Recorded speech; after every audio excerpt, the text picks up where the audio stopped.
E hoje temos aqui um grande convidado, Guacir Rangel, que é especialista em contabilidade, na verdade ele está nesse ramo há 30 anos, empresário, advogado, tem muita história boa para contar. Aliás, se apresente. Eu sou Guacir Rangel, tenho 48 anos e sou contabilista e advogado, atuando na área aí já há 30 anos. Que legal. E eu sei um pouquinho da tua história, que a gente já conversou bastante. E pelo que você me contou, tem uma história familiar também aí, uma história começou com o pai, depois com o tio, aí veio você, já a terceira geração nessa história. Mas antes de falar dessa parte, me fala quem é o Guacir Rangel. Quais são os valores? Como que é? Foi só a infância? Que histórias legais? Você falou que é uma família italiana. Eu também sou de família italiana que fala com os braços, né? O domingo da macarronada, todo mundo junto, e todo mundo fala ao mesmo tempo. Como que foi essa infância, essa criação aí? Tinha uma criação, né? Família italiana, família muito unida, final de semana sempre junto, ali da Zona Leste, a gente morava ali na Zona Leste, fomos criados ali na Zona Leste. Que bairro? Ali na Vila São Francisco. Legal, também sou da ZL. Também da ZL. E essa coisa de sempre estar com primo, sempre estar junto, sempre ter esses valores de família bem constituído pelo meu pai. Vocês faziam rodízio? Porque a minha família, que também é italiana, fazia rodízio. Então, um dia nós estávamos na minha casa, no outro domingo na casa do tio. Enfim, tinha esse rodízio, assim, e aquela primaiada junto, todo mundo correndo. Páscoa, todo mundo junto. Meu pai comprava uma caixa de ovo de Páscoa, porque era muito primo, era muito amigo. Tinha algumas datas, assim, que é meio religiosas, né? Natal, virada de ano, tem algumas coisas assim que faz questão, não pode abrir mão, mas sempre ali juntos ali, né? Legal. E você, assim, como que era a sua relação, como você trabalhou com seu pai, com seu tio, a gente vai falar mais disso depois, mas qual que era a sua relação com o seu pai desde criança? Com seu pai, com a sua mãe, com o seu tio, como que era essa relação? Nós somos de família, né? A gente bem próximos, eles sempre muito preocupados, sempre ali a gente sempre bem protegidos, né? Essa relação de um estar cuidando do outro ali. Sempre foi assim que a gente foi criado. Qual foi o valor mais importante que você trouxe dessa família? Ou os valores?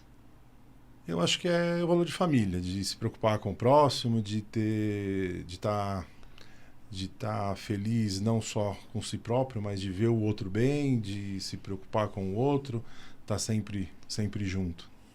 E assim, é muito engraçado, Guaci, porque eu lembro, né, da minha família quando também se reunia e a gente sentia falta realmente de estar junto, mesmo estando junto sempre. Só que era muito comum também todo mundo se intrometer na vida de todo mundo. Era muito comum ali um falar o filho de um, o filho do outro, enfim. Então, não essa intromissão, mas essa relação de respeito, essa relação de ouvir os mais velhos, essa relação que a gente tem um respeito muito grande, né, pelos tios, pelos familiares. Isso sempre existiu também na sua família? Sempre. De ouvir, de sentar às vezes para contar história, né? Já ouvia, sentava para contar história. Aliás, como o italiano gosta de contar história? E não, muitas vezes a mesma história, né? A mesma história. A gente faz de conta, mas a gente gosta de ver a história, legal. Parece que é a primeira vez que a gente está ouvindo. Mas sim, sempre teve essa figura, né? Desde a minha avó, meu pai muito presente, meu tio muito presente ali, quem sempre reunia todo mundo, sempre foi na casa do meu pai, que fez questão ali, acho que seu filho mais velho, e estava sempre lá com as mesmas histórias, com as mesmas brincadeiras, já sabia do começo, do meio, do fim, todas as histórias, né? Mas é muito satisfatório, né? Legal, e você sempre gostou de matemática, de números ou não? É uma coisa que você não gostava muito na escola e com o tempo, talvez pela profissão e tudo mais, você passou a gostar? Não tive muita escolha, né? Comecei a estudar e meu pai com esse negócio protetor para tirar da rua, né? Naquele tempo a gente ainda brincava muito na rua, para não dar trabalho para minha mãe. Então meu pai, não, vai para o escritório, vai lá com seu tio, vai ajudar ele. E aí fui parar no escritório e, por consequência lá, como é contabilidade, acabei tendo essa afinidade mais com os números mesmo. E antes de entrar com contabilidade, você teve o pensamento de fazer outra coisa? De repente, eu tenho pessoas que falam, não, eu queria ser jogador de futebol, eu queria ser... Enfim, hoje todo mundo quer ser influencer. Mas Você teve uma vontade, assim, de fazer outra coisa? Eu acho que não deu tempo, Richard. Não deu?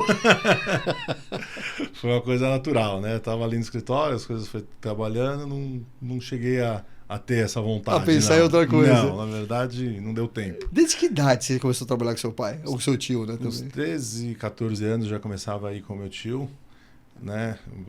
Já com meu tio pro escritório e aí comecei a trabalhar. Normalmente a gente começa a trabalhar nessa época, pelo menos na nossa época, começava como office boy, né, contínuo, enfim. Como que você começou aí no trabalho? Do mesmo jeito, como office boy ali, ajudava no que tinha. Naquela época a gente ia no banco, né? Ia pagar as contas no banco, então eu ia no banco e tinha algumas obrigações fiscais que também eram entregues em banco. Na época, Aquelas filas enormes com para aquela pegar pastinha. carimbo, tudo por causa de um carimbo. E aí comecei dessa forma. E aí ele foi colocando, me direcionando para mim, aprendendo as coisas e aí a coisa foi ganhando corpo. 13, 14? 13, 14. 13, 14. E como você devia? Estudava de manhã, à tarde? Como que era? Na época eu estudava de manhã, depois de um tempo eu fui pro colégio, eu comecei a estudar à noite, né? Perfeito. E aí eu estudando à noite, num determinado momento até meu pai teve uma mudança de residência, foi pro interior e para não perder ali o ano letivo, para não parar de estudar, eu morei um período na casa do meu padrinho para não perder e sempre estudando à noite. E aí você tinha mais tempo para poder ficar na contabilidade. A contabilidade, conta um pouquinho dessa história. Como iniciou? Quem foi o precursor, o primeiro a falar, vou trabalhar numa contabilidade, vou começar a mexer com isso? Meu pai. Meu pai começou a trabalhar no escritório, o escritório já existia, e ele começou a trabalhar lá na área contábil. Começou como office boy, começou um escritório pequenininho de bairro, perto da onde a gente morava ali. Meu pai morava na Vila Ré, esse escritório era ali em Arthur Alvim. E ele começou a trabalhar e aprender as coisas ali dentro do escritório. E depois disso, ele também queria ser contador? Ele já era a profissão dele? Já era o que ele buscava? Ou também caiu meio que de paraquedas ali como contador?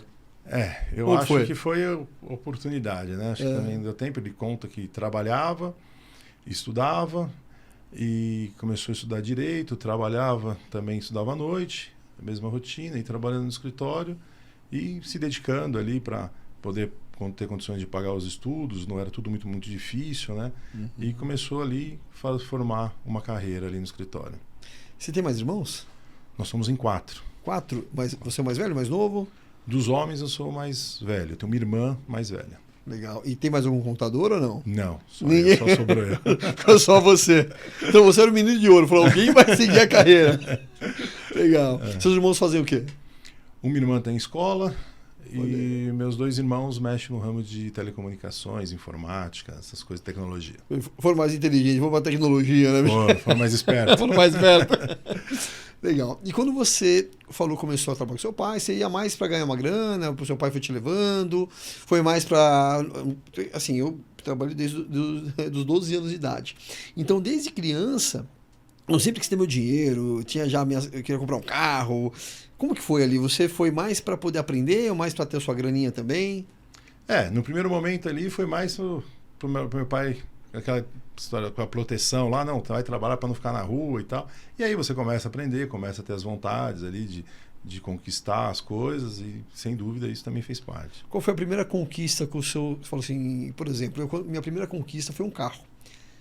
Naquela época que depois vocês editam, mas com 16 anos você podia ter carro. Meu filho está nos bastidores aqui ouvindo e ele sabe disso. Então eu fiz Senai, então eu guardava o dinheiro, cara, não comprava nada. Eu falei, com 16 anos eu vou comprar um carro. E comprei. Uma ajudinha também dos pais, mas comprei. E qual foi a sua primeira conquista, assim, que você falou, sua primeira meta? Porque a vida é feita de metas. Qual foi a primeira que você conquistou com o seu salário? A primeira ali, eu lembro, foi há muito tempo, nós tínhamos o Mário Covas, era governador. Mário Covas. E ele lançou um programa na junta comercial que era São Paulo Firma Nova. E aí as empresas tinham tudo que fazer, um recadastramento e tal. E o meu tio, na época, falou, faz aí, faz de final de semana, se vira.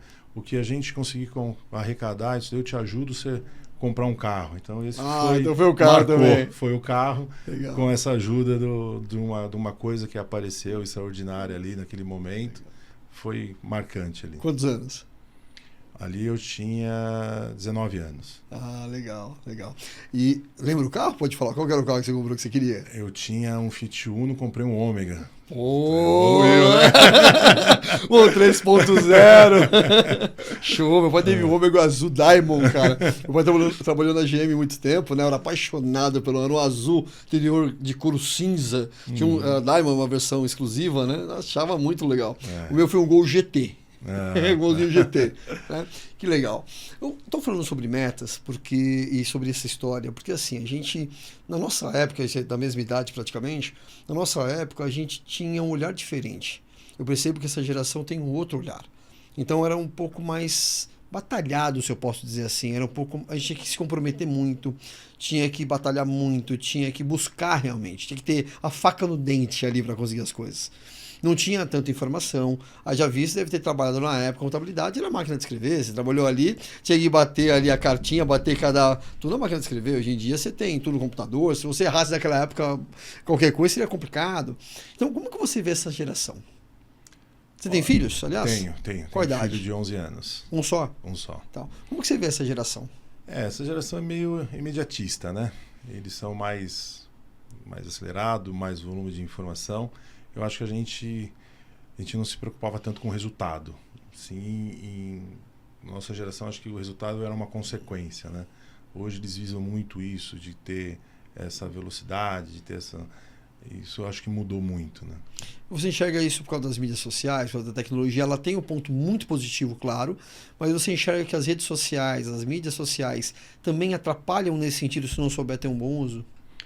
Sim, porque ela vira ali uma competitividade que não tinha antigamente, né? Existe ali uma disputa, um desejo, um né? desejo, algo que antigamente você não tinha, né? O desejo antes era... O máximo era comprar um carro para mostrar pro vizinho. Exatamente, né? Ou jogar bola, na época, ou ter um tênis novo, né? Era uma outra realidade, né? Hoje eles têm essa ambição muito mais rápida e se preocupam um pouco em fazer o principal. O que você passa pro seu filho sobre isso hoje? O que você ensina? Você, hoje é um homem bem sucedido, que eu sei, você tem ali uma empresa de muitos anos, você conquistou muitas coisas, e ele, com certeza, acredito eu, né? Com certeza, na verdade, acredito que ele tem uma outra situação diferente da que você tinha com o seu pai. Né? Igual meus filhos de hoje têm uma situação muito melhor, não que eu tive uma situação ruim, tive uma boa situação, mas muito melhor, porque a gente evoluiu, conquistou.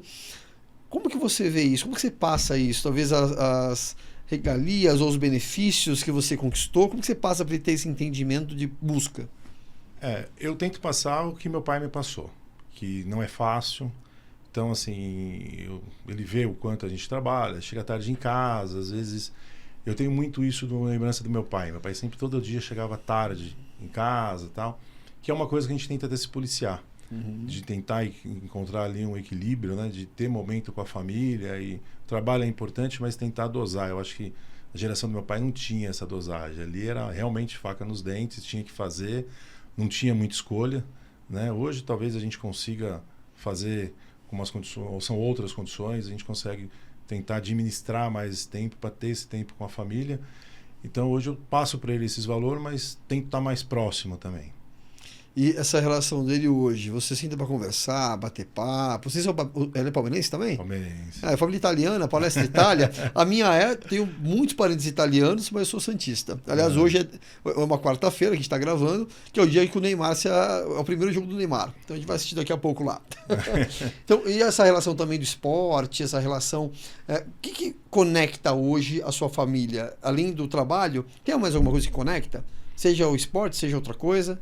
Sim, o esporte conecta bastante. Meu filho gosta muito de futebol. Eu também sempre fui apaixonado por futebol. Jogou? Não. Joguei, mas... Brincou assim? Ou... Brinquei, mas mais passava vergonha.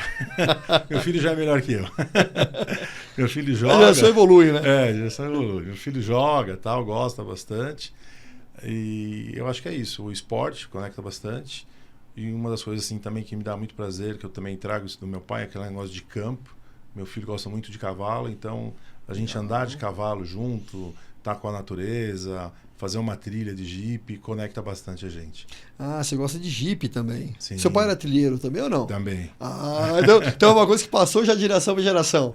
Meu pai foi trilheiro por necessidade. Ah, olha aí, porque ele morava no local que precisava, ele tinha né? uma propriedade que era de difícil acesso e para chegar aí começou a fazer e veio o gosto. Que, aliás, é uma galera muito legal. Eu conheço muitos trilheiros, conheço muitos amigos que fazem. E eu gosto bastante também de moto, de carro. E é uma galera que se ajuda muito, né? Uma galera que... porque eu tô no carro. Que, né? Uma galera que se ajuda bastante. E quanto tempo faz que você faz trilhas, que você curte isso?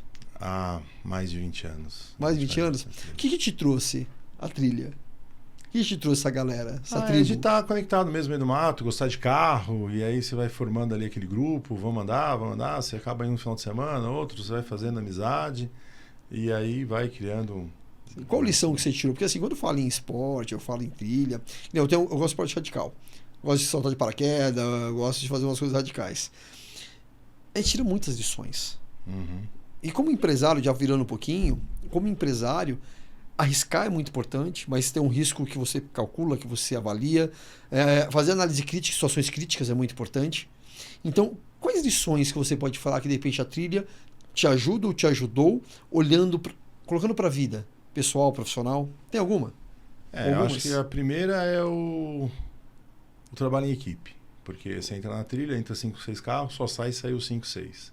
Então eu acho que esse espírito de um por todos, todos por um, ele é bem... Ninguém solta a mão de ninguém. Exatamente. Então, isso é importante. E segundo, conhecer os limites, né?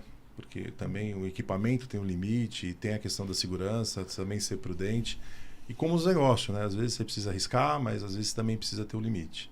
E os caminhos são... Imagine que vocês sempre querem explorar caminhos diferentes e às vezes caminhos que nem conhecem tanto. Também tem a ver isso. A vida, ela não é um lugar pavimentado.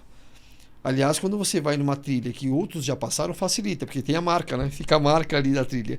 Mas você já pegou uma trilha nova, que vocês foram ali e falaram, vou trilhar aqui, eu sei que é legal, o pessoal falou que você já vai fazer isso ou não? Porque na verdade as trilhas elas podem mudar também devido à chuva, devido ao tempo, devido acaba passando. Sem dúvida, né? Não só na trilha como na vida. Se a gente aprender com o erro dos outros é mais fácil. É menos custoso, né? Mas a gente tem situações assim também. Qual foi uma perrengue que você passou fazendo trilha? Você falou esse dia, falou, caramba, eu achei que não ia passar. Foi um dia que a gente foi fazer uma trilha cachorro louco ali no Riacho Grande, que nós entramos na sexta-feira, a intenção de sair no sábado. Nós fomos sair no domingo com um resgate. Foi o dia que a gente ficou mais tempo na trilha, ficamos de sexta, ficamos 2 noites. Começou a acabar a comida, começou a acabar... Foi o dia que a gente passou mais perrengue. E chegou a atolar carro? Isso sempre. Sempre, né? Chegaram a se perder alguma vez? Não, é uma trilha, mas a gente fala, caramba, entramos num lugar que a gente não conhece muito bem. Não. Isso sempre não. A gente foi... Chegou a perder carro já em trilha ou não? Já. Os calços hidráulicos na vida, já aconteceu. Capotar? Eu não. Capotar não. Mas amigos já capotaram? Já. A gente já presenciou, mas graças a Deus eu nunca tive nenhum episódio que alguém tivesse algum machucado mais sério. Legal. Eu tenho um amigo meu que ele faz sempre também, tem um Jeep lá, muito louco, muito legal. E já me chamou para ser ali o piloto de bola, como que chama? Zequinha. O Zequinha, né? Que é o piloto ali que ajuda, né, no mapa e tal. Falei, cara, eu sou perdido, bicho. eu sem o Waze, eu não chego na minha casa. Legal. E vamos começar a transferir, então, essa história na vida, das coisas que você passou, para a história, né, do ESCA, que é o nome da contabilidade. Conta um pouquinho da história pra gente. Então, o ESCA é um escritório de bairro, né? O nome dele significa Escritório Contábil Alvim. Como eu disse anteriormente, meu pai começou a trabalhar lá, menino, e foi desenvolvendo ali. Num determinado momento, o avô dele, né, meu bisavô, incentivava ele a ter o dele, fazer o escritório dele e tal, e ele trabalhando ali, em determinado momento ele achou que seria o momento de tentar arriscar, e ele acabou pedindo para sair do escritório, e a pessoa não arrumou outra pessoa, e aí ofereceu para ele que ele ficasse junto, ofereceu ali uma parte da sociedade para ele foi tocando, e em um determinado momento ele viu que aquilo não fazia muito sentido para ele resolveu sair, a pessoa quis ela sair, E aí ele não, aquele negócio, não tenho condições, não tenho como ficar com o escritório, o pessoal vê aí como que você faz, me paga, me parcela, aquelas dificuldades todas. Meu pai encarou e começou então com o escritório, se formou em Direito, começou a advogar. Legal. E começou a trabalhar com o escritório e desenvolver atividade de contabilidade. Tem uma questão muito curiosa aí. Qual a idade do seu pai nessa época? 18 anos. Porque essa questão é um marco interessantíssimo isso que eu sei da história. E quanto tempo ele ficou com o escritório?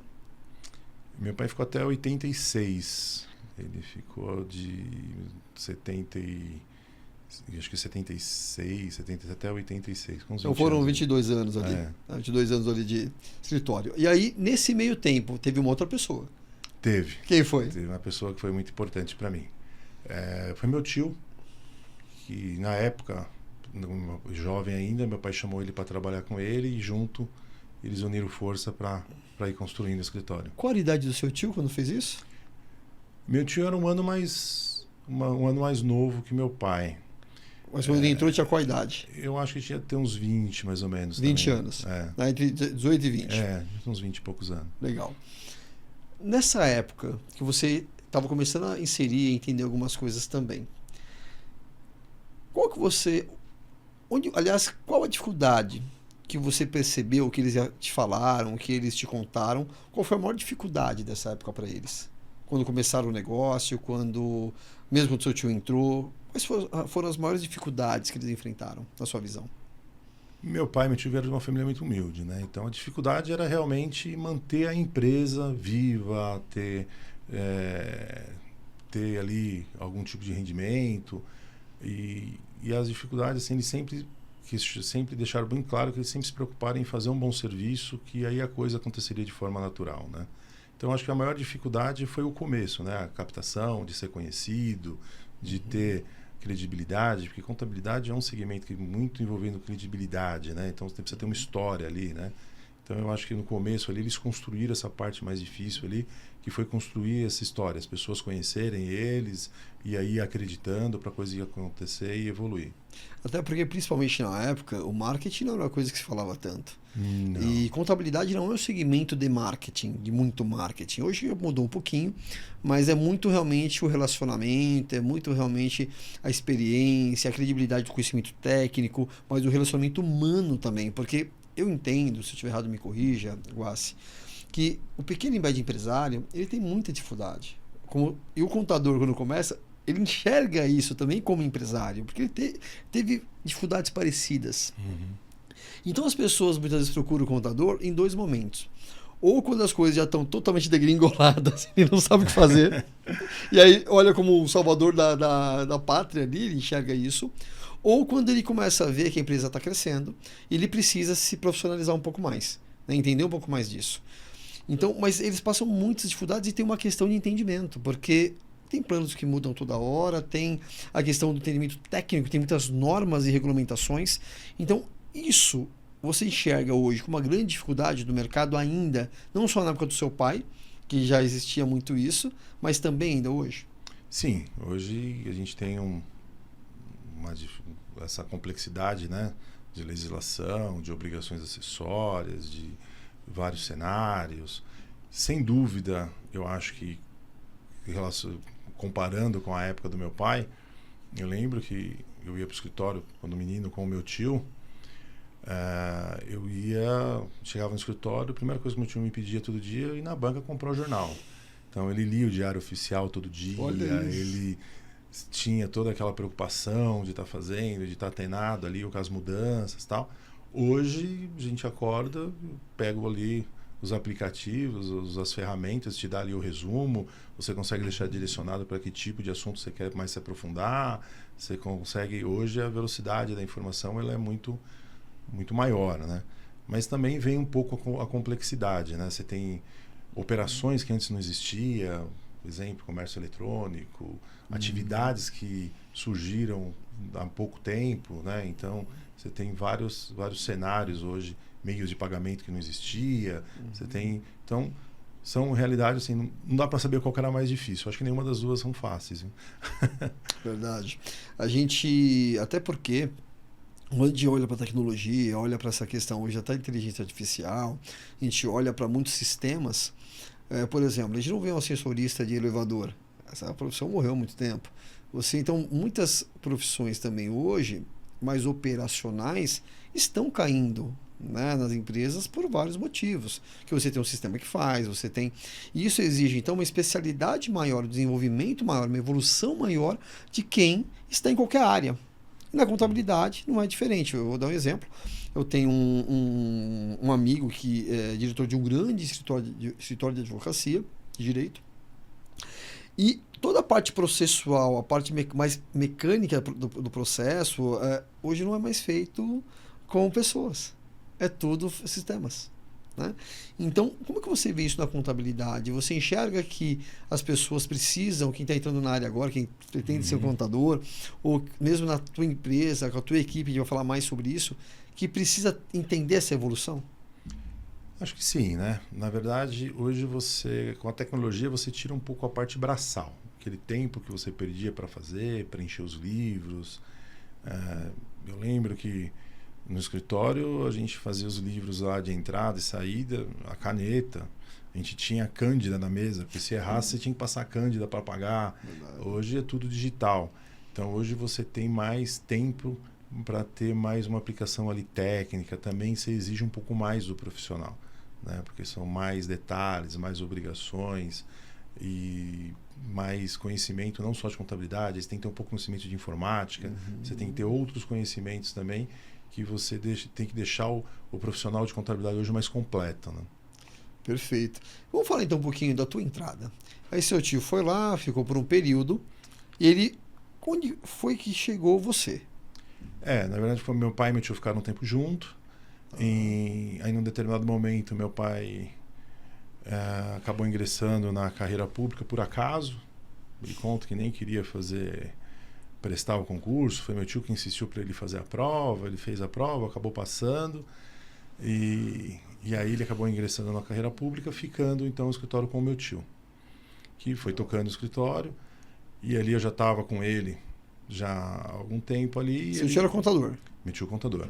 Meu tio foi com meu tio contador. Meu tio também chegou a dar aula de contabilidade. Legal. Ele lecionava também e tocava o escritório. E aí ele acabou também prestando um concurso sem muita pretensão também. E aqui a história ali se repetiu. Ele acabou passando. O escritório tinha lá uns 20 e poucos colaboradores. E aí ficou naquela. Eu muito jovem, não tinha experiência, não tinha. E meu tio quem me encorajou, não, vai, se precisar de ajuda eu estou aqui, se eu puder te ajudar eu te ajudo. E aí foi quando eu comecei a assumir o escritório e comecei a atuar na área meio que sozinho. Aí aos poucos ele ia indo, me explicando, quando eu tinha uma dúvida ele sempre me socorria, ou ele, ou até o próprio meu pai ali. Aí tem uma hora que a coisa começou a ir sozinho, e aí foi uma coisa natural. Qual era a sua idade? Eu comecei ali com 18, mais ou menos. Olha isso. E olha que ciclo interessante. Seu pai começou com 18, seu tio também entre 18 e 20 anos ali. Meu tio uns 20 anos. Meu tio serviu o exército, depois que ele passou no exército. E você também com 18. Isso. E todos vocês, pelo que eu entendi da história, meio que assim, estou aqui, apareceu a oportunidade e foi. Mas tem um detalhe aí nessa história, que ambos foram para a carreira pública. E você não pensou em fazer a mesma coisa?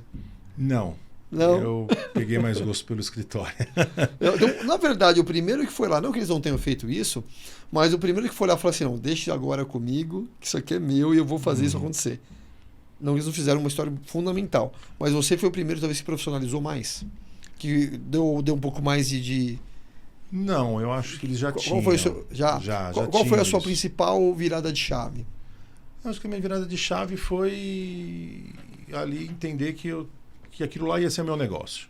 Legal. Então esse é o ponto. Eu falei, isso aqui é meu negócio e vai ser minha vida. Exatamente. É daqui que eu vou ter que... Se eu quiser ter alguma coisa, eu acho que aqui é o caminho mais curto. O meu tio tinha muito disso. O meu tio, ele amava o escritório. Na verdade, ele acabou indo para a carreira pública, mas ele tinha ali uma paixão pelo escritório e eu acho que ele me passou um pouco disso. Legal. Entendeu? E desse incentivo dele veio porque ele gostava mesmo, entendeu? E ele, na verdade, queria que eu fosse para que o escritório não parasse, né? Porque ele gostava. Não, seria cômodo, talvez, encerrar o escritório ou fazer qualquer outra coisa. Mas essa paixão que ele tinha, o olho dele brilhava quando falava do escritório. Então, aí eu dei sequência e eu acho que eu peguei esse brilho dele. E aí, dei sequência. E quais foram os maiores desafios, Guas, que você enfrentou nesses 30 anos? Quais foram Aliás, até vou mudar a pergunta. Quais foram os momentos marcantes, os 3 momentos mais marcantes que você passou nessa história aí? Bom, acho que o primeiro foi quando eu fiquei sozinho, porque ali a ficha começa a cair, né? Você fala, pô, agora é comigo, vou ter que fazer a coisa acontecer. Você perde ali aquele plano B, né? E tem alguém para agora sou te eu, ajudar, não tem jeito. Vai ter que ir, né? Acho que foi isso. Você era solteiro na época ainda? Namorava? Era solteiro. E aí o outro ponto-chave foi assim, meu pai foi muito voltado para a tecnologia. Então ali em 85 meu pai pôs o primeiro computador, o escritório já era diferente. E tanto meu pai também já tinha isso, meu tio também. Eles tinham uma preocupação de entregar um bom trabalho, né? E na época meu pai tinha sistema próprio porque ele queria entregar o trabalho para que atendesse aquelas particularidades do cliente. Então ele tinha ali um desenvolvimento, a gente tinha um sistema próprio. Legal. Então meu pai tinha uma pessoa que desenvolveu o sistema, que é amigo da família até hoje. E aí eles foram ali desenvolvendo aquele sistema. E eu acho que um momento crucial para mim, assim, também um momento foi difícil, foi que num determinado momento eu tive que ali escolher de entender a mudança, vinha nota fiscal eletrônica, vinha alguma coisa, e teria que mudar o sistema do escritório. Então tinha que ali recomeçar a escrever uma história de, puta, será que isso vai mudar? Será que isso vai mudar muito? Será que isso vai... E aí a gente teve que implantar um sistema, fazer aquilo tudo do zero. Acho que isso foi bastante marcante e muito temeroso de, será que vai dar certo? Será que não vai dar certo? E graças a Deus deu super certo. Mas nós não perdemos essa particularidade lá, aquela personalização para os clientes. Tanto é que a gente ainda tem, eu tenho hoje até esse braço de tecnologia, nós usamos ferramentas próprias, vem até hoje esse diferencial com o escritório. Olha, interessante de novo, né? Porque você falou que seu pai e seu tio tinham uma característica de inovação, de buscar o que tem melhor no mercado. O que hoje eu posso fazer que vai ali se diferenciar, mas mais se diferenciar, que vai trazer um benefício tecnológico, que vai otimizar o processo, melhorar as coisas. E você veio também crescendo, e pelo que eu entendi também do ESCA, você vem sempre buscando novos sistemas, novas formas de fazer o trabalho. E uma pergunta dentro disso. Quantos clientes, não sei se você tem essa informação, o seu pai tinha até o seu tio chegar? Quantos clientes seu tio aumentou nessa época e quantos clientes você pegou e tem hoje?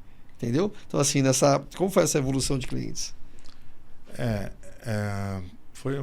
Não vou lembrar, não vou Mais ou saber menos, precisar, assim, não vou saber precisar os números, mas não sei, talvez meu pai lá com 100 e pouco, meu tio deixou ali com uns 300. Hoje a gente, pessoa física e pessoa jurídica, a gente tem uns 1.600 clientes, né, entre CNPJ e CPF. Isso em 30 anos. Isso em 30 anos. 30 a gente anos. vê com esse crescimento. E assim, uma coisa que a gente se orgulha muito é a retenção. Hoje como trabalhamos por indicação, então nós atendemos todos os segmentos e temos clientes hoje que os filhos já estão tocando, como também já está noutra geração geração e nós também. Então, e a gente valoriza ali cada um. A gente tem clientes ali pequenos de bairro que muitas vezes indicaram um cliente que hoje é grande e foi indicado para aquele cliente pequenininho. Então a gente não perdeu essa característica, mesmo com o crescimento. Eu procurei preservar isso e não deixar de atender bem esse pessoal. É outra demanda, é outra necessidade, mas que também a gente entende que é super importante estar perto. Qual que é o maior desafio quando troca uma geração? Isso não você como empresário, que também você passou por isso. Porque pode ser um processo de sucessão, pode ser um processo que não teve o processo correto de sucessão, pode ser uma morte, um falecimento, e teve que assumir, né? E às vezes assumir sem ter entendimento do negócio. Então, como que você enxerga o maior desafio nessas sucessões?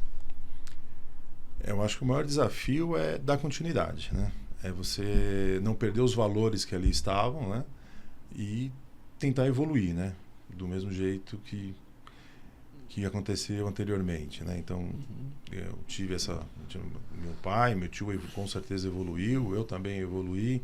Eu acho que assim, de você fazer a coisa dar certo, ter essa evolução sem perder os valores, sem mudar muito a característica, não achar que estava tudo errado, também não achar que está tudo certo, ter esse cuidado, não pode daí de dosar ali o sentimento de medo com coragem e tentar fazer o negócio ir para frente. E é isso que você disse. Quantos, eu também a gente lida aqui muito com pequenos e médios empresários. A Mente Inovável é uma empresa para lidar principalmente com o PME. E vi muitas empresas, isso que você falou, importantíssimo, que vem uma nova geração e quer mudar tudo. E às vezes perde a essência, perde a cultura, perde os valores, ou transforma de uma forma que não é o caminho mais adequado, porque a ânsia de mudar, antes de fazer do meu jeito, acaba quebrando aquela essência, aquela cultura que fazia funcionar. Eu brinco que é igual, isso deve ter visto várias vezes também, você vai numa loja ou num café que você gostava muito, era um café pequenininho, confortável, agradável, sempre lotado, já até fila na porta.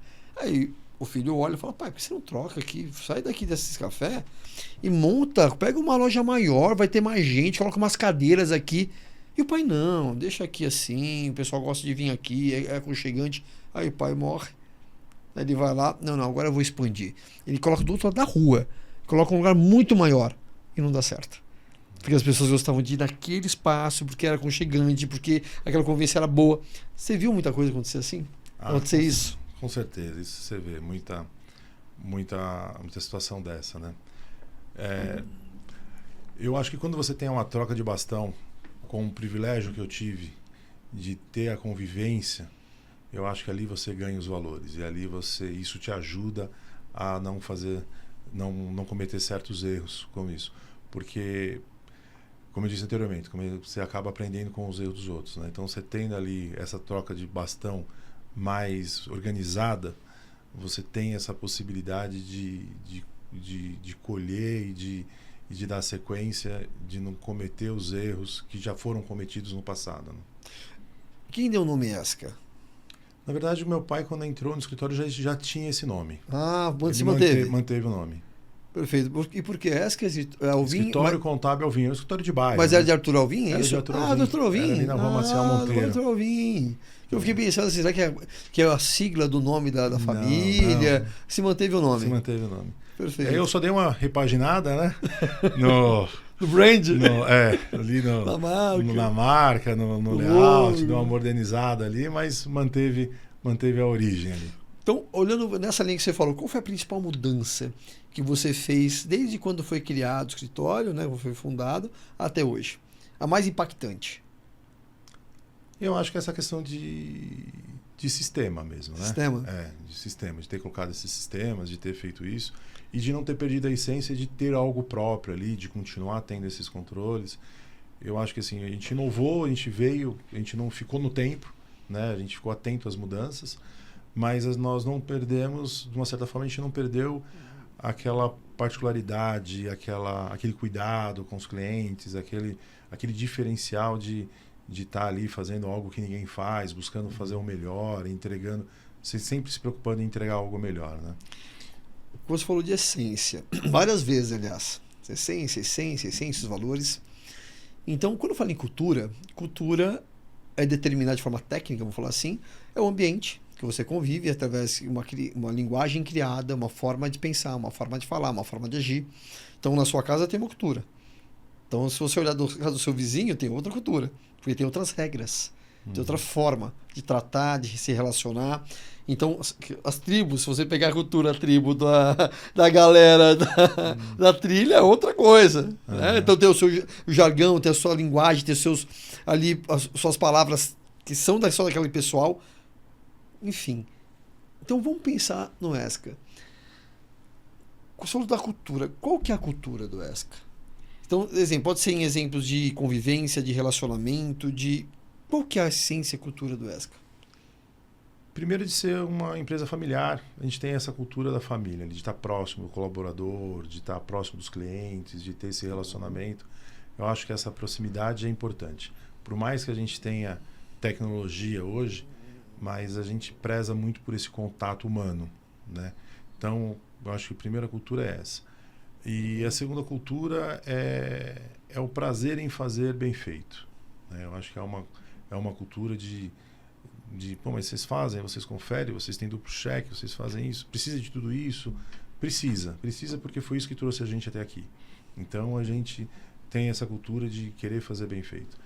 Porque é duro agradar um cliente que tem que te pagar uma mensalidade para você trabalhar muito, mas ele não vai ver, você não vai entregar nada físico para ele.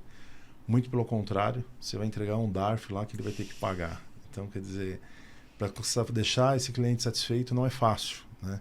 Então, o meu time tem essa consciência, que a gente tem que entregar ali algo a mais, que ele enxergue isso de uma certa forma, ele vê que realmente está sendo feito um trabalho. A gente não é um mero emissor de DARFs, né, hoje. Você realmente tenta ali agregar alguma coisa e agregar no negócio dele, ele vê a evolução, e isso deixa a gente muito feliz. A gente tem clientes que estão com a gente há muitos anos, poderia citar alguns aqui que começaram e hoje são Você lembra grandes. desculpa, você lembra de clientes, não o primeiro cliente do seu pai, mas o seu primeiro cliente você conquistou? Você lembra quem é? Ah, não vou me lembrar. Não lembra? Não Olha, se lembro. marca, não lembra quem é? Não lembro. Talvez ele lembre. Então, o primeiro, quando você falou assim, agora eu assumi, quem é o primeiro cliente? Ah, não Lembra? lembro, não Ou os lembro. primeiros, algum cliente que marcou logo de início, assim? Teve algum? Ah, a gente tinha bastante, temos bastante clientes assim Mas grandes. tem algumas que falam assim, quando eu comecei, tá quase 30 anos comigo aí. Ah, que tá Cita bastante um aí que você possa tempo, citar. vai. Posso citar um exemplo, Vila Country, o Espaço EDA. Oh, o Espaço Vila Country? É. Ah, que Quer legal. dizer, eles é cliente do escritório desde a época do meu pai. E aí são até hoje cliente do escritório. Hoje os filhos do dono também assumem, já estão meio que Legal. assumindo. Não, e você a curtiu gente- a balada porque tinha espaço, tinha. tinha entrada VIP? Essas são algumas vantagens. É. Tem alguns clientes famosos aí que você pode citar? Ou como empresa muito conhecida, clientes famosos? Ah, a gente tem a Cromos Embalagem, que é uma grande empresa, que também fez a abertura no escritório, começou há muitos Legal. anos. Tem o próprio Vila Country. Palmeiras é seu cliente? Você tá falando do Palmeiras? Não, Palmeiras não. Olha, Palmeiras não. pô, Crefisa aí, ó. Não, e temos bastante clientes assim famosos, temos blindadoras de carro, temos, enfim, vários clientes aí. Como a gente trabalha com indicação, a gente tem vários segmentos, né? Sim. Então a gente tem bastante clientes que são até referências no segmento deles, né? Legal. Tem algum segmento que você atua mais? Ou alguns segmentos, assim, nossa, olhando aqui nosso portfólio, a gente tem 30% mais uma área X, 20% de outra. Tem alguma que é a maior fatia de clientes de um segmento? Não, a gente é bem pulverizado. Bem variado, bem pulverizado? Bem pulverizado. A gente tem desde comércio varejista, comércio atacadista, a gente tem indústrias que trabalham com órgão público, nós temos, assim, na verdade, vários segmentos. Pode falar. Que é até uma coisa que faz com que a gente fique atenado às mudanças, que você tem que ficar ali em vários segmentos, e sem dúvida também é um desafio. Qual que é, não o mais difícil, mas o mais complexo dos segmentos? A sua complexidade, que tem que ter mais cuidado, olhar, ou sempre tem uma questão ali que muda. Tem algum segmento que é mais complexo? E qual é essa complexidade? Qual o cuidado? Olhando para esse, de repente, alguns cuidados que tem que ter desses alguns segmentos. Que as pessoas, de repente, estão querendo entrar nesse segmento, querendo montar uma empresa sobre isso. Quais são ali é mais complexo, tem que ter esses cuidados? Eu acho que assim, não tem nenhum fácil, né? Porque hoje todo segmento, a parte tributária, muitas vezes vai direcionar ali um bom planejamento tributário feito ali, você vai direcionar se o negócio vai prosperar mais, ou não, né? Você precisa ter realmente profissionais bem qualificados ali. Mas eu acho que assim, onde requer ali um cuidado que você não pode, que o tempo acaba sendo bem crucial, é quem trabalha com um órgão público. Porque ali eu tenho que estar com a documentação, porque a licitação aconteceu, se houve uma falha de uma certidão, quem trabalha com órgão público requer aí um cuidado maior, porque Pode perder um grande negócio, justamente por uma DARF não paga. por um detalhe pequeno, entendeu? Perfeito. E hoje, olhando para esses, para o negócio em si, né, para o ESCA, a gente falando de cultura ainda, olhando para a parte humana, onde você acredita, quantos funcionários você tem hoje, quantos colaboradores? 75. 75. O turnover deve ser bem baixo, no geral. Né? Como que está o turnover? Assim, hoje é o quê? Porque são pessoas que trabalham muito tempo com você, correto? Sim, nós temos um time técnico que já está com a gente há muito tempo. Perfeito. Né? Então, o time técnico, a base nossa, ela é bem sólida. Né? Bem sólido. É. Até porque, e tem que ser, né? Até porque, assim, questão de credibilidade, de relacionamento. E as empresas, quando buscam, elas vão mexer nessa área, eles querem alguém que conheça do assunto, que eu falo que médico, contador e advogado são três profissionais que você tem que ter muita confiança e tem que ter o resto da vida, né? Então, olhando para esse time, para essas pessoas, para a parte humana da cultura, onde você acha que você estabeleceu essa cultura e o diferencial cultural de vocês da empresa? Por exemplo, a gente tem uma prática que faz sempre. A gente tem uma linguagem lá que é nossa. Então, o que é muito de vocês que é diferente de outros lugares? Bom, eu acho que primeiro esse contato, essa assistência, de estar perto do colaborador, de tentar entender. Somos uma empresa pequena, né? Então a gente convive muito, vive muito o negócio. Né? Então a gente tem muito isso. Né? Então a gente está próximo ali, de estar essa assistência ali, está fazendo isso. E principalmente o conhecimento. Né? Tem essa troca. E assim, que eu costumo dizer assim, se a pessoa entrar e sair um pouco melhor do que entrou, pra gente já tá bom. Perfeito. Você tem um processo de desenvolvimento nesse sentido?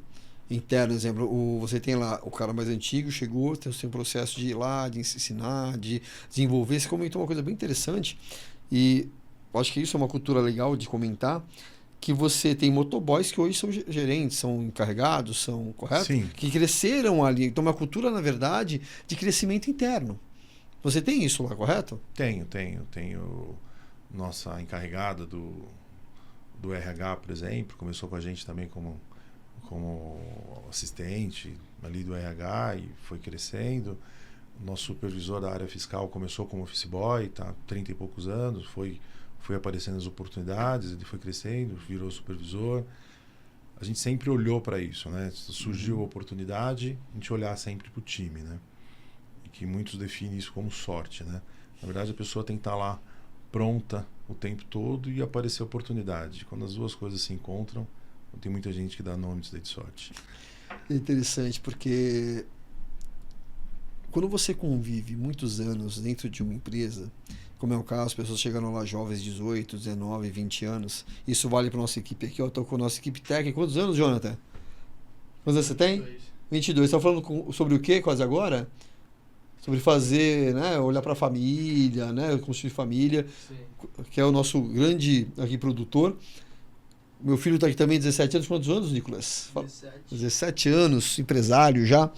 Então, são meninos. Né, para nós são meninos. E por que eu estou dizendo isso?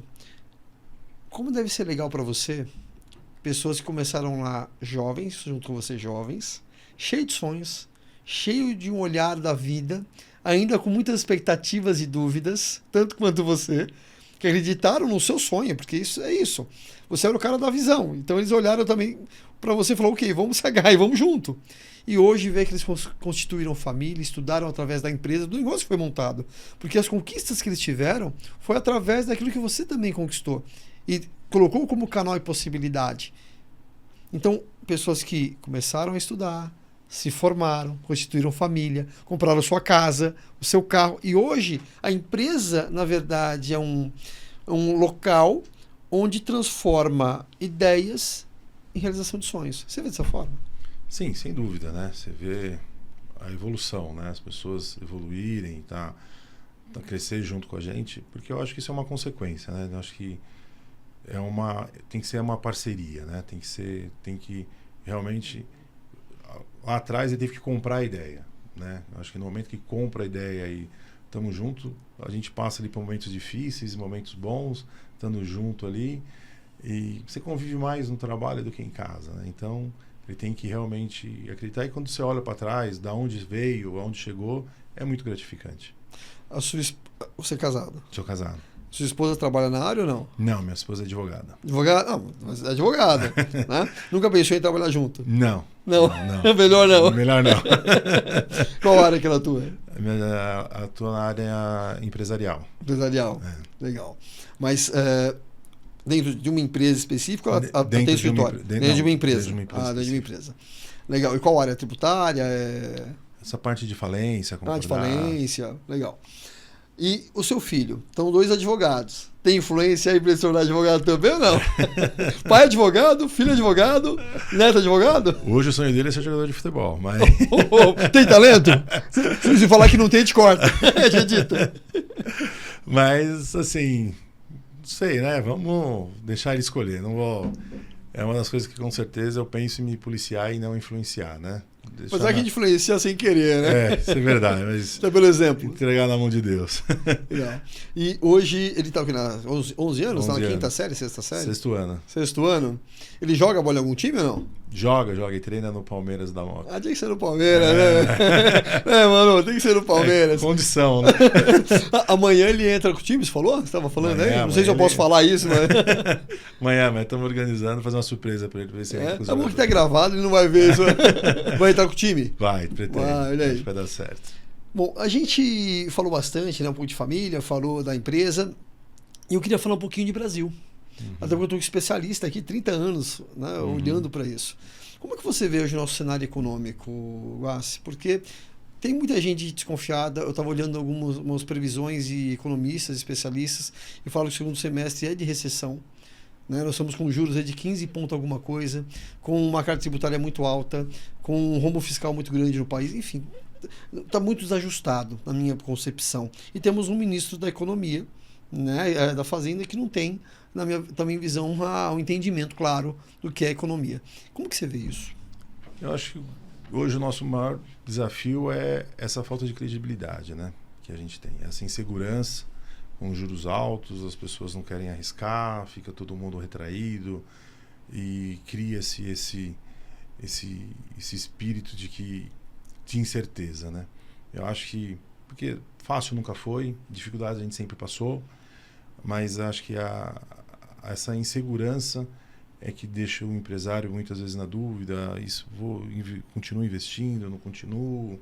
Eu acho que isso acaba, de uma certa forma, deixando muito retraída a economia, né? Acho que a gente precisava ter um pouco mais de confiança, seja qual governo for. Sim. Mas a gente precisava ter mais, e a visão externa também, né, com tudo que acontece. Eu acho que troca de governo dos Estados Unidos agora, isso, né? Acho que também é um grande desafio. Até porque, como eu falei, a gente trabalha com pequenos e médios empresários, a sua maioria. Então, e com todo esse cenário, né, que não é tão positivo, claro que a gente tem que ter a fé, tem que olhar para isso, e empresário é o cara que pula de paraquedas, aliás, um avião sem paraquedas, e no meio você vai montando, basicamente é isso. Então, empreender no Brasil é muito difícil, mas nunca teve uma leva tão grande de empreendedores, principalmente pós-pandemia.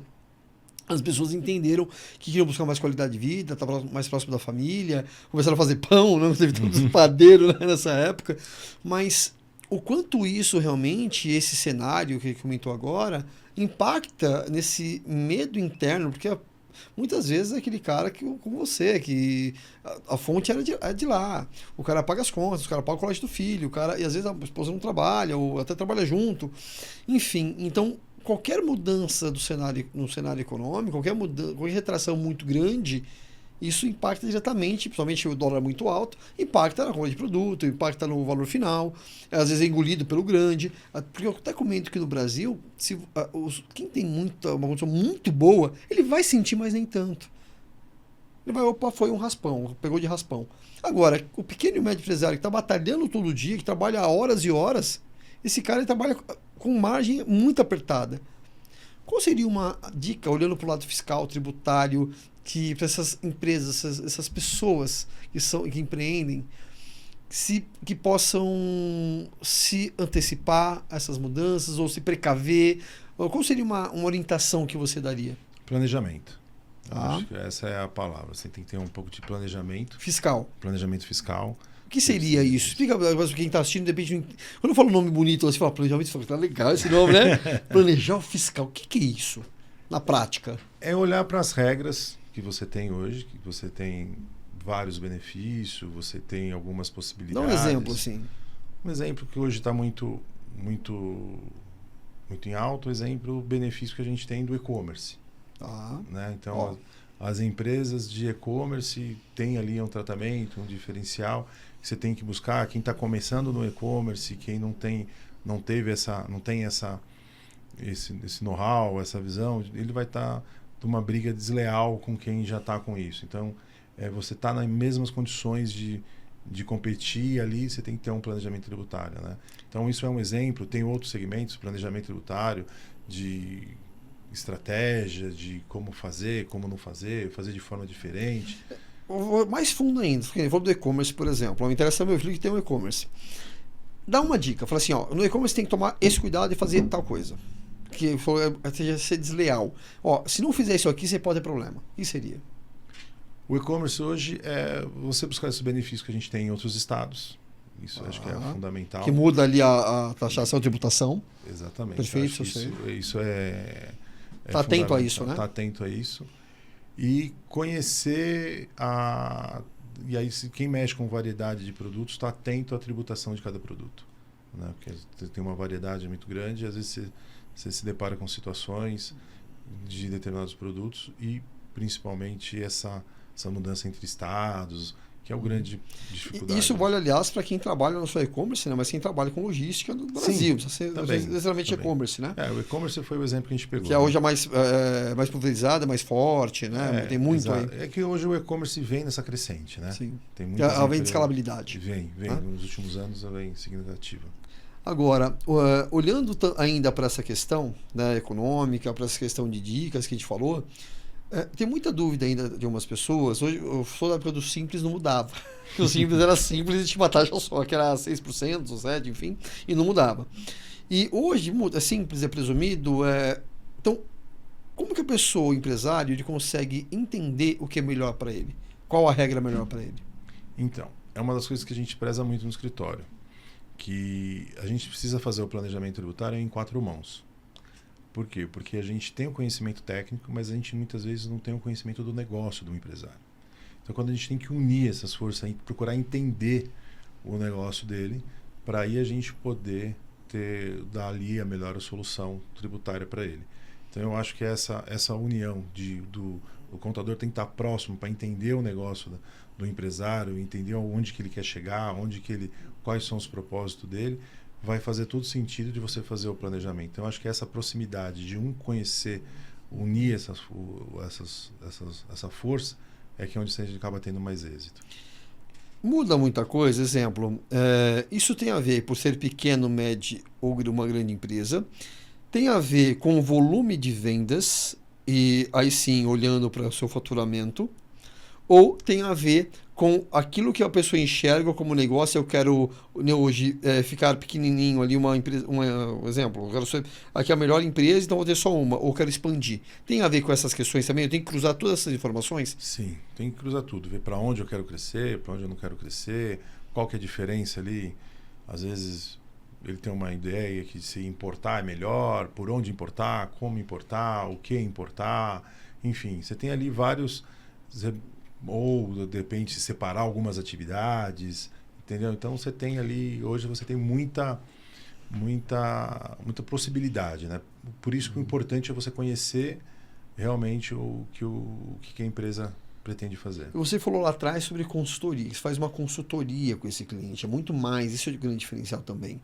Então, por exemplo, eu sou um pequeno empresário, eu vou lá e falo assim, Guassi, eu estou meio perdido, eu meio que não sei para onde ir agora, não sei se eu vou crescer, o negócio agora é investir para crescer, investir em um produto e importar, se agora é melhor ficar quietinho. Você chega a dar, obviamente a decisão é do empresário, mas você chega a dar pelo menos uma visão, um exemplo, fala de tendência, fala um pouquinho para ele sobre outras questões para ele poder decidir, você chega a dar uma direção.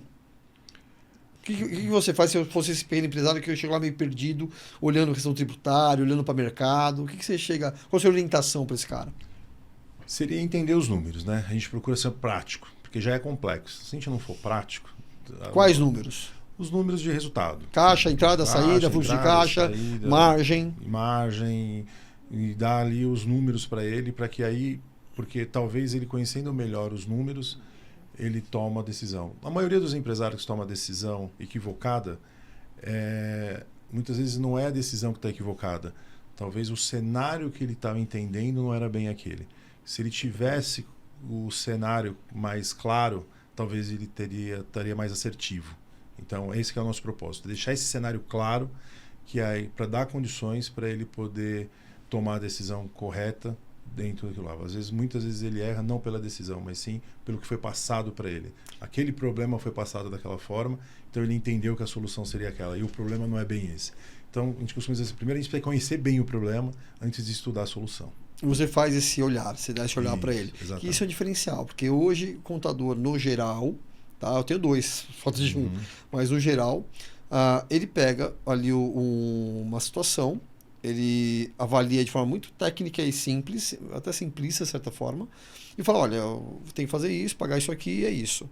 Então, são poucos hoje no mercado que dão uma consultoria, um olhar de negócio, porque eu falo que também evoluiu. Não adianta mais só você olhar a missão do DARF ou outra coisa, tem que dar uma visão de negócio. E isso também tem que ampliar muito, está falando quase agora para mim, que você participa de masterminds, participa hoje de imersões, participa hoje de grupos para ter network e discutir sobre isso.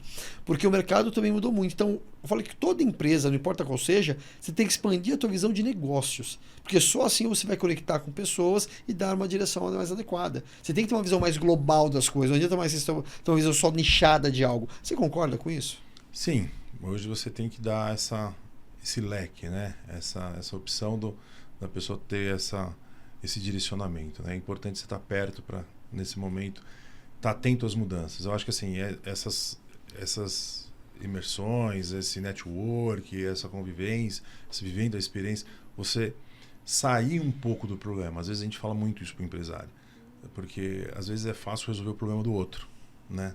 E às vezes o nosso é mais difícil. Porque a gente está dentro dele, ali tem emoção, ali tem várias situações ali que envolve, que pode ser tendenciosas ou a tomar algum tipo de decisão.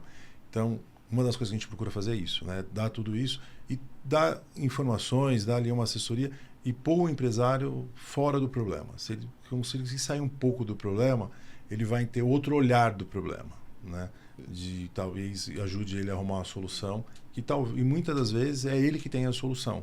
Porque é ele que é o empreendedor, é ele que conhece o negócio melhor que todo mundo, mas talvez ele não está enxergando ali aquela solução. E quando você tenta tirar ele do problema, isso é o que mais ajuda. Eu concordo plenamente, até porque assim, eu também sou mentor de negócios, né? A gente faz isso há muitos anos, mas realmente a resposta está ali. O que a gente faz é trazer sim uma visão talvez que o outro não conheça ainda, levar ali um material que ainda não chegou para essa pessoa, não teve acesso ainda. Ou até mesmo uma percepção de um lugar que eu estive que esse empresário não esteve ainda. Hoje tem 7 empresas aqui. Então, tem negócios e a experiência de negócio, de empreender, é fantástica. Porque você tem muitas nuances. Hoje eu brinco aqui que meu celular, uma hora eu estou falando de construção, outra hora eu estou falando de saúde, outra hora eu estou falando de educação. Então, e essa experiência ela é muito importante nessa troca que existe. Então, você daria essa dica para esses contadores ou quem está nessa área, ou para esses empresários? Busque network, busque informação. E dentro disso, já vem uma pergunta, que é a tendência. Qual que é a sua visão de tendência para esse 2025? Olhando a sua área, olhando o mercado?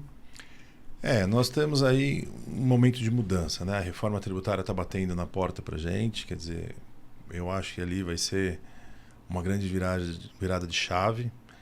No começo você me perguntou aí qual foi o ponto que realmente mudou. Talvez para algumas pessoas daqui a uns anos vão ser a reforma tributária, né? Então eu acho que é se preparar, né? Você sair na frente, se preparar e estar atualizado, ir em busca de informação com a bagagem que a gente tem, com tudo. Eu acho que a tendência de negócio, as coisas vão mudar muito para frente, não num curto prazo de tempo, mas também não vai ser. Eu acho que a velocidade da mudança hoje ela é muito maior do que antigamente. As coisas que demoravam 10 anos para evoluir, hoje evoluiu a mesma quantidade em 2 anos. Então, essa velocidade eu acho que vai ser o diferencial ali. Você está otimista? Sim, sempre. Né? Então, vou mudar a pergunta. Não com você, com a tua empresa. Você está otimista pelo Brasil? Porque assim, a gente caminha com o Brasil ruim, bom, não importa. A gente vai caminhar. Isso não importa. O empresário, para ser empresário é isso, né? Você vai caminhar. E eu falo que tem que estourar a bolha. Realmente, às vezes, eu estou enxergando só o Brasil, enxerga lá fora. Olha, estoura essa bolha, olha lá fora, olha um pouquinho além, muitas vezes. Né? Depende do negócio que você faz, olha um pouco além. O Brasil tem 13 milhões agora, às vezes 14 milhões. de pessoas, então você tem um país imenso, né? Só o São Paulo que nós estamos aqui é maior que muitos países. Aliás, a Zona Leste é maior que muitos países. Então tem muita oportunidade, mas como que você vê o otimismo em relação a isso, ao governo, futuro e negócios no país? Olha, é muito a questão de o brasileiro ele é muito confiante, né? Talvez ele tenha ali uma diversidade um pouco maior do que os demais, mas também ele tem uma garra a mais que os demais. Então, o brasileiro ele acredita muito no negócio dele.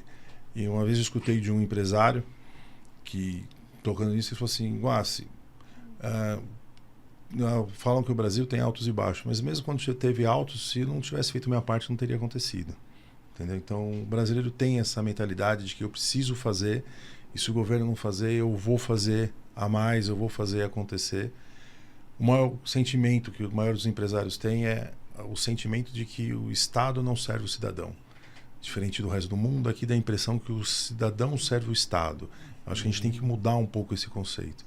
Eu acho que se um dia que o empresário começar a virar essa chave, o dia que o Estado começar a servir o cidadão, aí eu acho que as coisas vão melhorar. Não sei se a gente vai ver, mas é a vontade que a gente tem. E isso tem muito a ver, você falou também sobre parte financeira, né? Fazer também um bom planejamento financeiro, fiscal.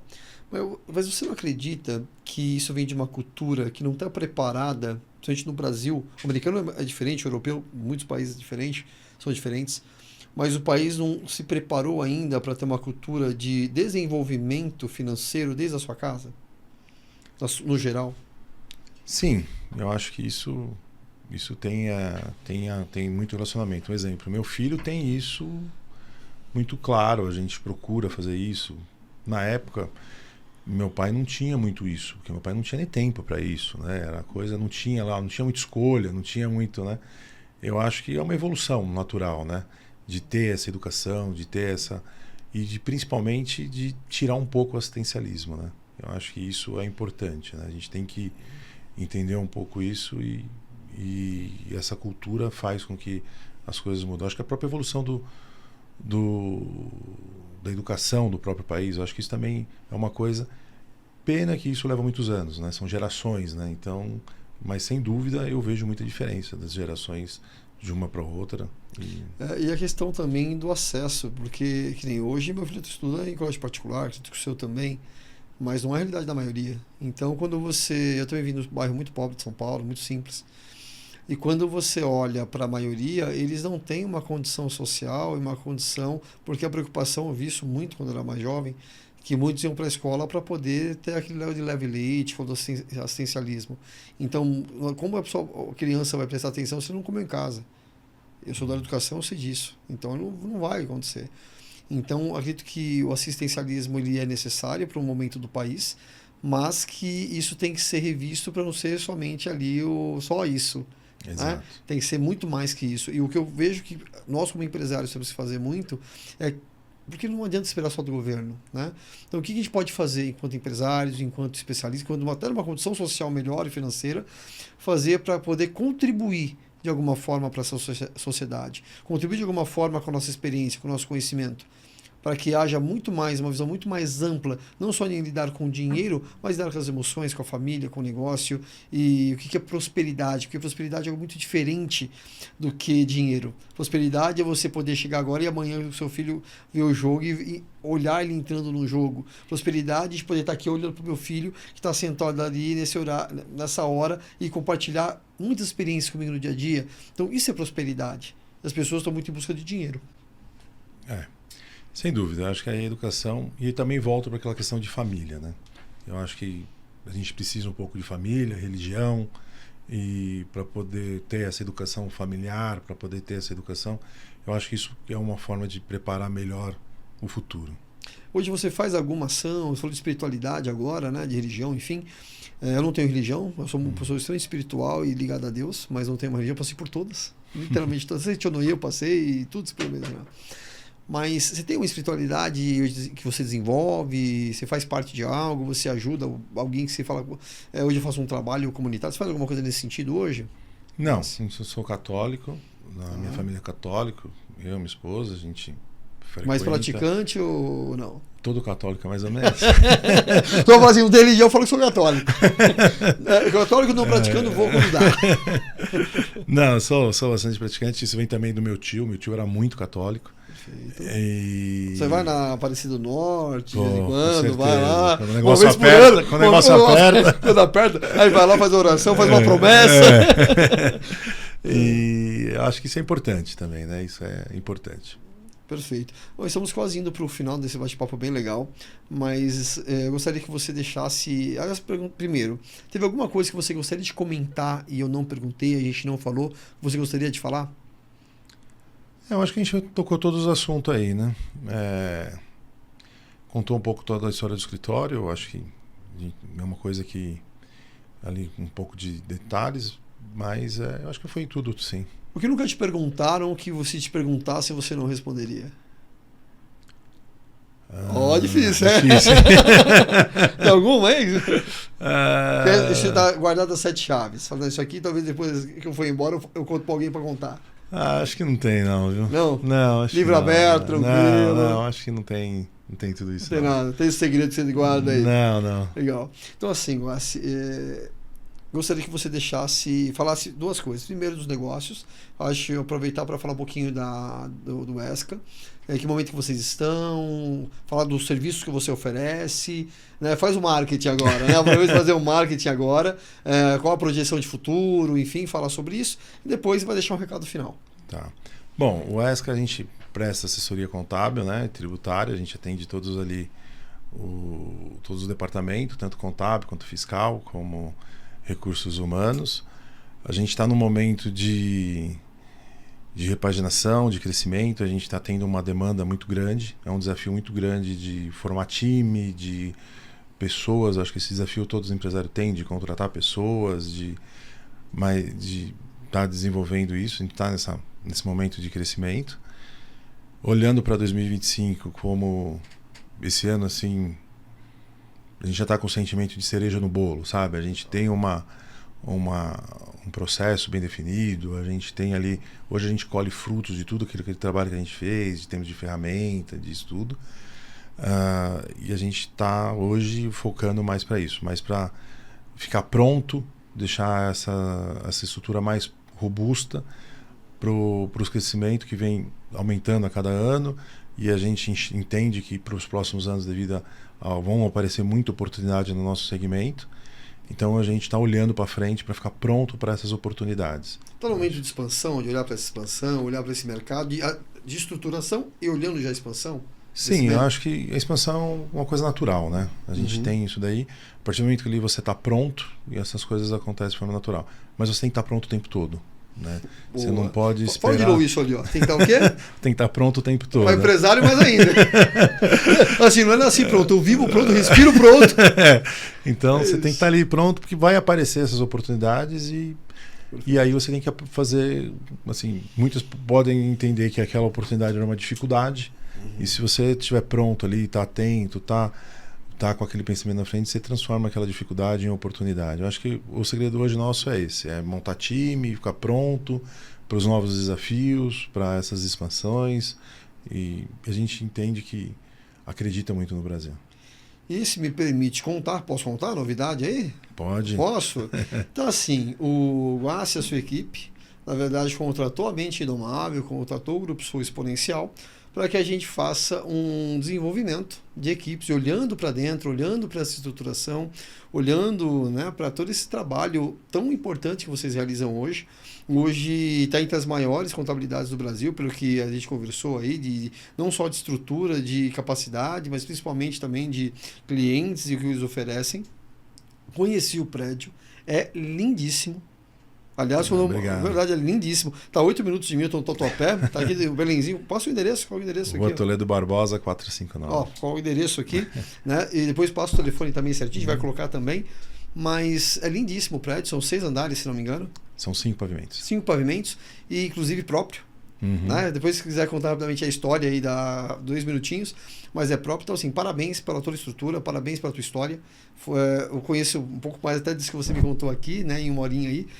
mas eu vi o quanto você se preocupa com as pessoas, se preocupa com a estrutura, se preocupa com o bem-estar das pessoas que estão lá. Então vai ser um prazer imenso, né, poder contribuir de alguma forma ali para a gente poder desenvolver aí um trabalho fantástico juntos, em parceria, em 2025. Então tem muita novidade por aí. E acreditem, na verdade é que é o primeiro do ano que o Wesley vai participar, que o Gossi vai participar. Vão ter mais pessoas lá participando também. E vamos fechar em 2026 para você contar como que foi esse ano 2025. Então lá em janeiro vai ter um outro de contar aqui como que foi esse ano. Como que aquelas previsões que ele falou aqui, aquilo que ele pensou, se realmente se realizou. Agradeço, Richard. Na verdade é isso, né? A gente busca estar perto de bons profissionais, né? Então, e sair do mesmo, né? A gente tem que olhar para frente, tem que tentar inovar, tem que tentar trazer ali algo a mais, não só para os clientes, mas também olhar para o time, porque nós somos prestadores de serviço. Sem as pessoas, a gente não consegue fazer nada. Então, tudo aquilo que a gente pode fazer é agregar para as pessoas, ter bons profissionais perto, olhar para as tendências, não ficar com medo de arriscar, de inovar, acho que assim, o mais importante é olhar para trás e ter a certeza que a gente mais acertou do que errou. A gente não acerta sempre, mas eu não tenho a menor dúvida que a gente tem acertado muito mais do que errado. Então, esse que é o nosso propósito, e tá sempre arriscando, sempre buscando, inovando e buscando coisas novas. Eu falei em ter a certeza, tem 3 elementos cruciais.